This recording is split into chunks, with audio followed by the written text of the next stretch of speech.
Hey everybody, just doing a bit of a general Marvel update today, Marvel Universe Miniatures game. Just talking a little bit about stuff that I've been doing to support it. I'd mentioned in the past that I was going to start with some paper terrain or cardstock terrain just to be able to get going. I have actually already ordered some MDF buildings and some scatter terrain. But I know that it's going to take me some time to build that stuff and paint it, and so I'm going to continue actually and getting some paper stuff, paper buildings and some other things in the works, so I can actually start gaming faster, and then transition both a floor and buildings of MDF, because I do like those better. I will just mention that like I did get this product here where you can print it off and just use cardstock. I did put foam backing on the roofs and the bottoms of them. You know, there is a flimsiness to it, but it is actually surprisingly strong as well. But like when you're pushing in on the sides and stuff, there's a bit of a flimsiness. I think it does the job pretty well. It is pretty nice.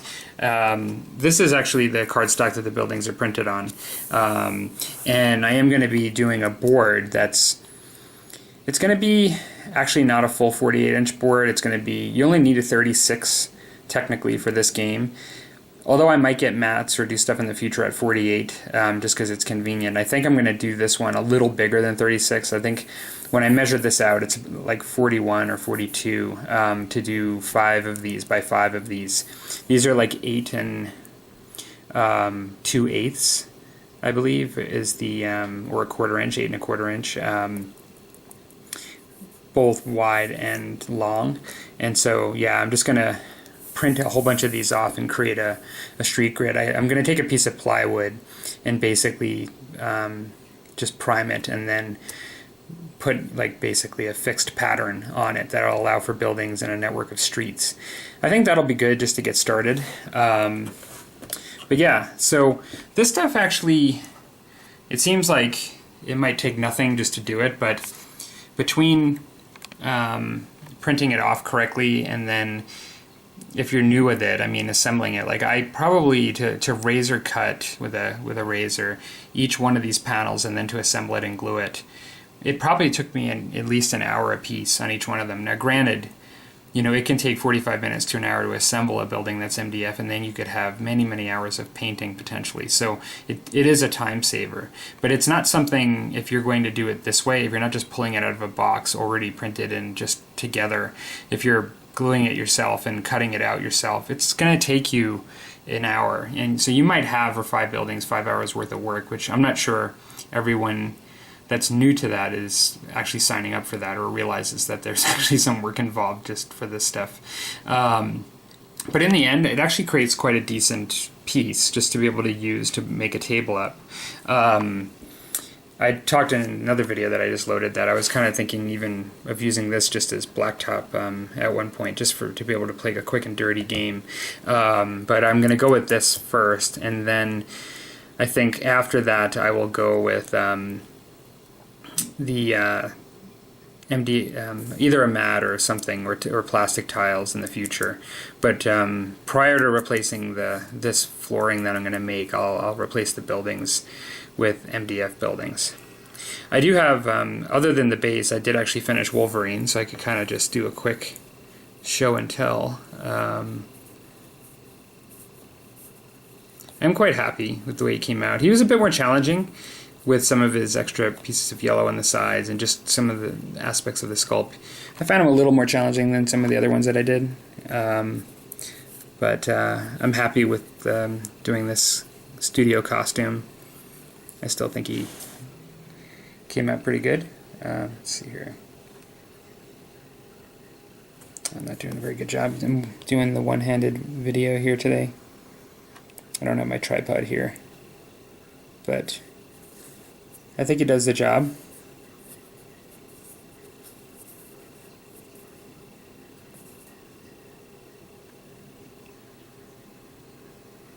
Oop.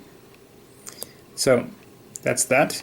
I'm going to throw up some, for those of you that are maybe already playing the Marvel game or taking an interest in it, I'm going to, or those of you that are just taking an interest in it and don't know a lot about it, they have released some characters. I initially, when the game came out, I put some characters up in the teams and things, and I haven't done that in a while. They actually released both Groot and Gambit.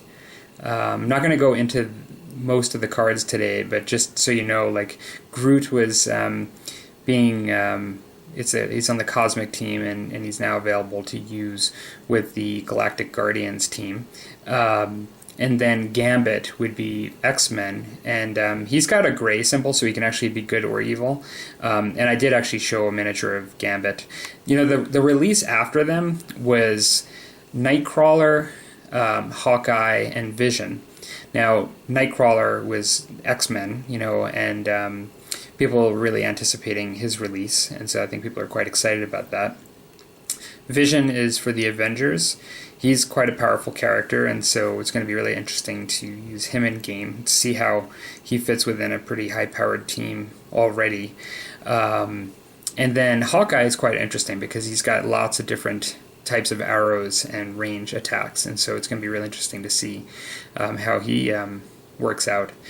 Now, just recently, the actual pre-releases for June, where they'll be available, I guess, to ship in July, is generally speaking, people get the stuff kind of in July, is Jean Grey for X-Men, and as well Emma Frost for X-Men, who actually has a gray affiliation, so can be used for both good and evil in the game.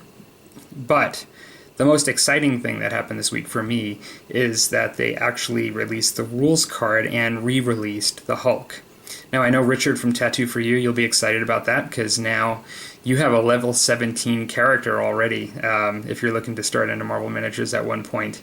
And so, yeah, like, I am throwing up all the cards here, but I'm actually going to talk a little bit about the Hulk card. I actually have it here in front of me.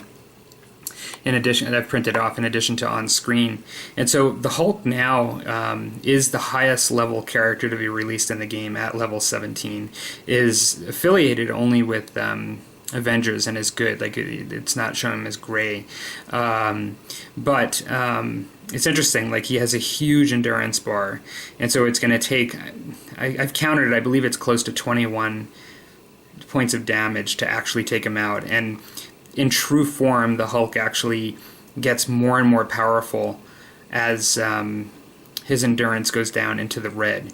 And so, you know, he starts the game out with his power attribute, which you can see is 10. So that's the 10 power tokens that you can use for various things like movement and special abilities. He starts out with -2 initially in the game, and then as he gets more and more hurt, he goes from -2 to -1, so he gets more powerful, more ability to do things. And then finally, in the end, he actually gets an additional attack characteristic and an additional power beyond his 10. So really very interesting from that perspective. It makes a lot of sense. For his skills, he has Rage and both resistance to physical attacks and energy attacks. So it's going to make it much harder to actually hurt the Hulk. He's going to be absorbing a lot. And then also a toughness of 1. Interestingly, for his special ability attacks, this was the thing that actually I was most excited about, is that they gave him quite a bit of variety. So he's got, I'm going to go to the second one first, but he's got a Hulk Smash, which is just sort of like a normal hit, normal melee attack. It's a physical attack. But then he's got the Hulk Thunderclap, which is what I actually really wanted just for like a comic feel to the game. He's got because the Hulk Smash that I just talked about is a green ability, so he can use it as much as he wants. The Hulk Thunderclap can be used once per round, so it's not a once per game red, but he could literally once per round do it. You use the spray template, and it's actually an energy attack, and it's an audible attack. Like they actually list that there under nature and type. Really excited about that. I think it's just going to be so much fun to actually be able to use some of the variety here. The Hulk Earthquake, I kind of imagine what that was, but it's an expansive wave sort of blast, so it radiates outwards from him, and it can be done once per game, and it's a pure physical attack. But you do have the ability, if characters fail agility rolls, they get hit with it, they'll actually be knocked down as well as taking damage. And so it's really cool. I just kind of imagine him smashing the ground with his fists like you see him often do in the comics. And then lastly for the attacks, he has a Gamma Strike, which may be difficult in the very beginning because it takes 7 power out of what he starts out with 8. He actually starts out with 8, and so it would take full 7 power to do this, but it's just a damage 7 attack, and it's a melee attack, and I'm pretty sure that's, at this point in the game, the largest amount of damage as a natural characteristic, natural number, without any sort of modifiers. And that could be debilitating to another character. And so, as well, one of the really, really cool comic-themed abilities that the Hulk gets in this game is the super jump under the special powers. So once per game, because it's a red frequency, you can place the model up to 12 inches away from the rat. That's actually in addition to the normal movement, which can be either 4 inches or 9 inches, which is based on the speed under the attributes in the left-hand corner of the card. And so that actually could, play into things as being important, because it gives him lots of maneuverability to get to where he needs to get to, at least once per game. And then there's a Hulk Angry, which is a passive characteristic, and this has been talked a lot about on the forums for the game, or the Facebook, I should say, page, because what it does is it says that this model's grab and throw actions cost 1 more power counter when this model throws any object, not characters, and inflict +1 damage. So it makes his throws do more damage, but also the grab and the throw actions actually cost more power. So throws are going to be really, really, powerful for the Hulk because of his strength of being 6. And so he's got, basically a good range and ability to cause damage when hitting folks with objects and destroying objects. But it is going to cost a little bit more from his power tokens to do it. So in the beginning of the game, when he's happier, let's say, we might want to be a little bit more careful on how we use his power actions. So that's just a quick Marvel Universe miniature game update. I'm working on Rogue right now. I'll be doing a showcase in the near future, of the X-Men, the core team, and then working on other X-Men models. Okay, talk to you later, everybody.